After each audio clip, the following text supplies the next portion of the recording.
너희는 오늘부터 이전을 추억하여 보라. 9월 24일 곧 여호와의 전지들을 쌓았던 날부터 추억하여 보라. 곡식 종자가 오히려 창고에 있느냐?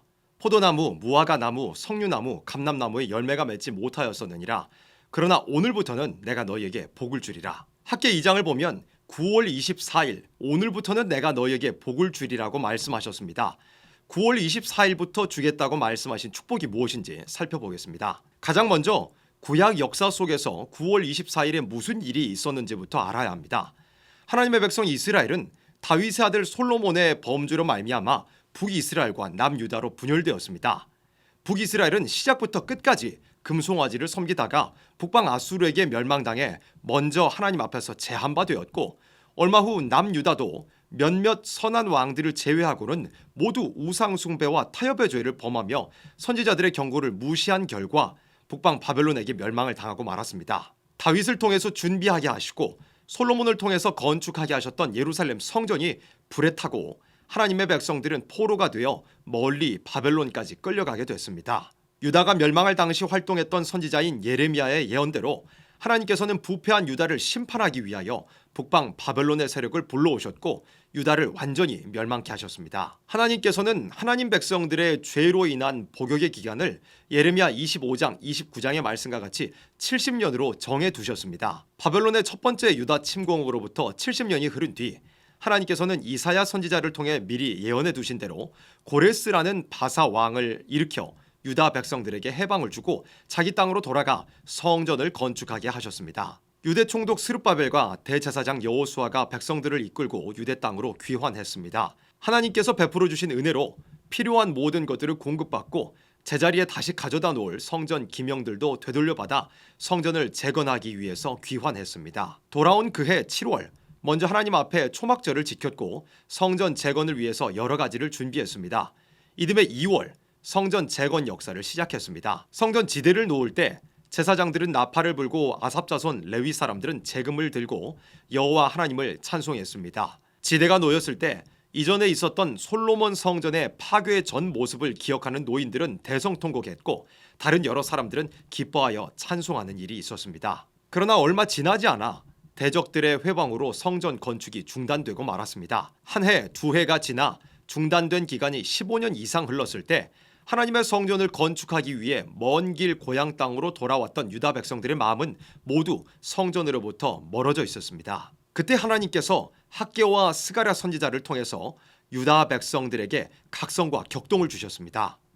여호와의 전을 건축할 시기가 이르지 아니하였다는 백성들의 말과 하나님의 성전은 황폐해 있는데 판벽한 집에 거하는 것을 책망하면서 자기의 소위를 살피도록 하셨습니다. 백성들의 지도자인 총독 스룹바벨과 대제사장 여호수아가 선지자들의 경고와 책망을 청종했고 하나님께서 함께 하시겠다는 약속과 마음의 흥분을 받아 성전 건축을 다시 시작하게 됐습니다. 이때가 바사왕 다리오 2년 6월 24일이었습니다. 하나님께서는 7월, 8월, 9월까지 계속해서 선지자들을 통해 말씀을 주시면서 성전을 건축하는 백성들의 마음을 강하게 하셨습니다. 9월 24일 드디어 성전 지대가 놓였습니다. 하나님께서는 성전 지대가 놓이기 전을 추억해 보라고 하셨습니다. 성전이 건축되지 못하고 역사가 중단되어 있던 때에는 하나님께서 치심으로 수고한 대로 거두지 못했고 나무의 열매가 맺히지 못했습니다. 그러나 성전 지대가 놓인 9월 24일 오늘부터는 내가 너희에게 복을 주리라고 말씀하신 겁니다. 하나님께 순종의 제사를 드릴 성전의 지대를 놓을 때부터 복을 주시겠다고 약속하셨습니다. 구약시대 하나님의 백성들이 출바벨론하여 성전을 건축한 일은 이 마지막 시대의 예표적인 역사였습니다. 하나님께서 알파와 오메가이신 것은 단지 영원부터 영원까지 홀로 참 신이시라는 의미뿐만 아니라 구약시대에 이루신 예표의 역사와 선지자들에게 주신 예언대로 마지막 시대에도 행하신다는 의미가 있습니다. 종말을 기록한 요한계시록은 하나님의 비밀이 그 종 선지자들에게 전하신 복음과 같이 이루리라고 말씀합니다. 여기서 선지자들은 구약시대의 예언을 기록했던 선지자들입니다. 그리고 많은 백성과 나라와 방언과 임금에게 다시 예언하여 하리라고 말씀합니다. 구약 때의 예언이 이 마지막 시대에 온 세계에 다시 예언되어야 한다는 겁니다. 예언이 된다면 성취도 되어야 합니다. 구약의 역사 속에서 하나님께서 주신 약속과 예언은 구약 당시에 성취되었을 뿐만 아니라 본질적으로 이 마지막 시대에 이루어져야 합니다. 구약의 역사는 알파의 역사, 예표의 역사로서 하나님의 약속과 선지자들의 예언이 이 마지막 시대에 어떻게 이루어지는지 예고편으로서 보여준 겁니다. 9월 24일 성전의 지대가 놓이고 성전 건축을 본격적으로 시작할 때부터 복을 주시겠다는 약속은 구약 시대에도 성취되었을 뿐만 아니라 이 마지막 시대에도 성취되어야 합니다. 구약 시대는 육적 성전을 건축했습니다. 이 마지막 시대는 요한계시록 12장 1절과 같은 교회를 이루어야 합니다.